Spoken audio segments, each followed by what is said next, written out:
Will you have the bomber? Occasionally I get approached by companies asking me to review items, and this is why this Sinnis bomber review is coming to you now. Sinnis got in touch with me a little while ago, said they liked what I was doing on the channel, would I like to review one of their bikes.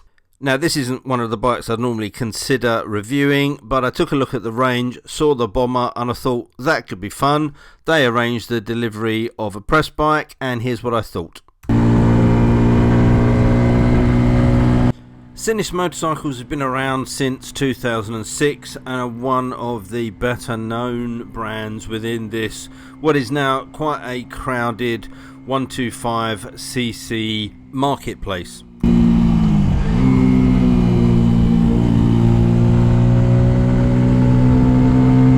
From the start of their operation, Sinnis partnered with one of the Suzuki partners in China to produce the engines and some of the other componentry, and they proved to be very reliable, and Sinnis quickly earned a reputation for good quality builds.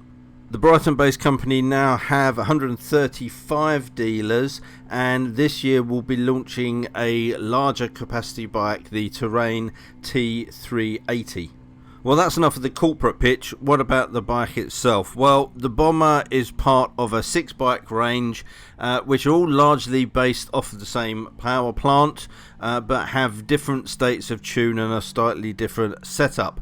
This is quite obviously the more cafe racer inspired bike, which is why it appealed to me. And it's certainly quite a striking looking machine, particularly within this market segment. It's powered by the Suzuki-derived GS125 single-cylinder 4-stroke motor.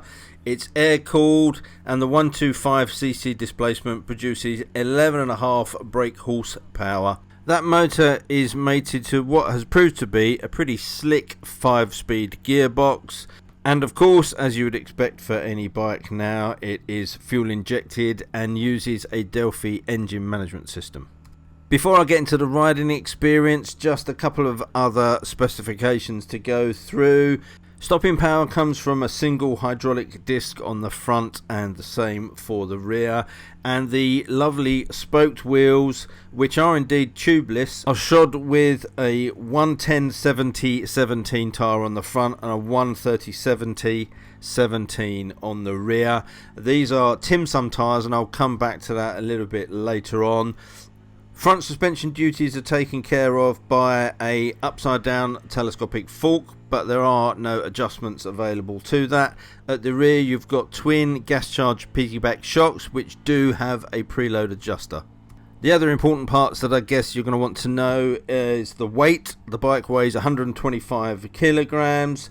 Seat standover height is at 760mm, so that makes it a very manageable bike, and it has a 10-litre tank, and given how frugal this bike is, that 10 litres does give you quite a range.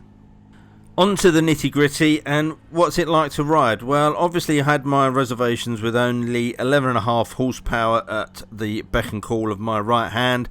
It was always going to be a struggle, particularly with my 15 stone weight on top of it. But the bike proved great fun to ride. Once you obviously get used to that reduction in power, and I haven't ridden a 125cc bike for quite some time, you adjust to let momentum take over for that lack of power, and it becomes a really nice little bike to ride around. Now, I've been chasing it around the country lanes, and it performed reasonably well, but I would say that this bike is going to be more at home in an urban environment. If you're commuting to and through cities, or buzzing around a city, or just want to nip out to park up outside your local pub or coffee shop, it is still the sort of bike that you would turn around whilst walking away to look back and admire it. In fact, a friend of mine that I was riding with on one of the days said, looking at it in my rearview mirrors, it looked like a proper bike. Now, he was kind of joking because obviously it is a proper bike, but I get what he means. It's got more road presence than I think a lot of the smaller 125cc bikes can offer. And the thing that really impressed me was the finish and the build quality. Wherever you look on this bike, the components don't disappoint. Now, they're not going to be as high quality as some of the bigger bikes in the modern retro ranges, that goes without saying, but this bike starts at £2,145, and for that price you'll be hard pushed, I think, to find something of better quality. Everything seemed to work really well. The upside down forks look really nice, the rear shocks look good and a plush. The finish on the paint and the seat and everything, including the little LED rear lights, was all really nice. That front cowl, no horrible bolts and bits and pieces and brackets sticking out of it. And even though I'm not a fan of them, the chrome rearview mirrors were much better than some I've seen on far more expensive bikes. Despite the obvious limitations in power from this bike, it did prove to be a nice little bike to ride around. It was very stable, it's obviously very light, so it becomes very flickable.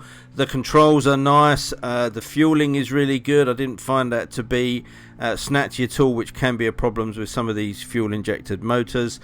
The brakes are good, there's not a lot of bike to stop, but those single discs work really well. And for a 125cc bike, it actually sounds pretty good. That upswept Thruxton style exhaust emit a relatively nice tone from what is essentially quite a bland engine. I'm always honest when I review anything on this channel, so yes, there is a negative to this bike, and for me it was the choice of tyres that were fitted. It's got some Tim Sum tyres on it, which at first glance look great. They've got that sort of flat track style tread, and they did prove to be relatively grippy on the dry tarmac during the test. However, they did have a vague feeling. I think the tread pattern is quite squishy, and when I started to push it on, particularly into corners and mid corners, we started to get that really vague feeling, and it sometimes felt that the front end was doing something completely different to the back end. Now, some of that, of course, could also be down to the suspension, but if this was my bike, I would splash out a little bit of extra money to fit some well-known branded tyres. I think that's just going to aid the riding experience. As I say, these tyres are no problems pootling around town. It's only when you start to push on, and I'm not entirely sure what they would be like in the wet, as unfortunately I didn't get to try them in those conditions.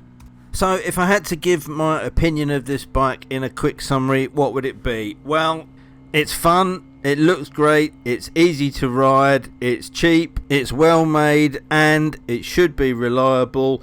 For new riders looking for something stylish, then I think this is a fantastic choice. My 16-year-old son fell in love with it, and he said he would be thrilled to have this as his first bike. And by the same token, any rider that's just looking for something small to pootle around on or to get around town, then the Sinnis Bomber, I think, would be a really good choice. I've added a couple of links, so if you want to go away and have a look at this bike or any others in the Sinnis range, you can do that. If you've got any questions or comments, leave them down below and I'll try and answer them for you. And I hope you found it useful. Until next time, thanks for watching, take care, ride safe, and I'll see you soon. Bye.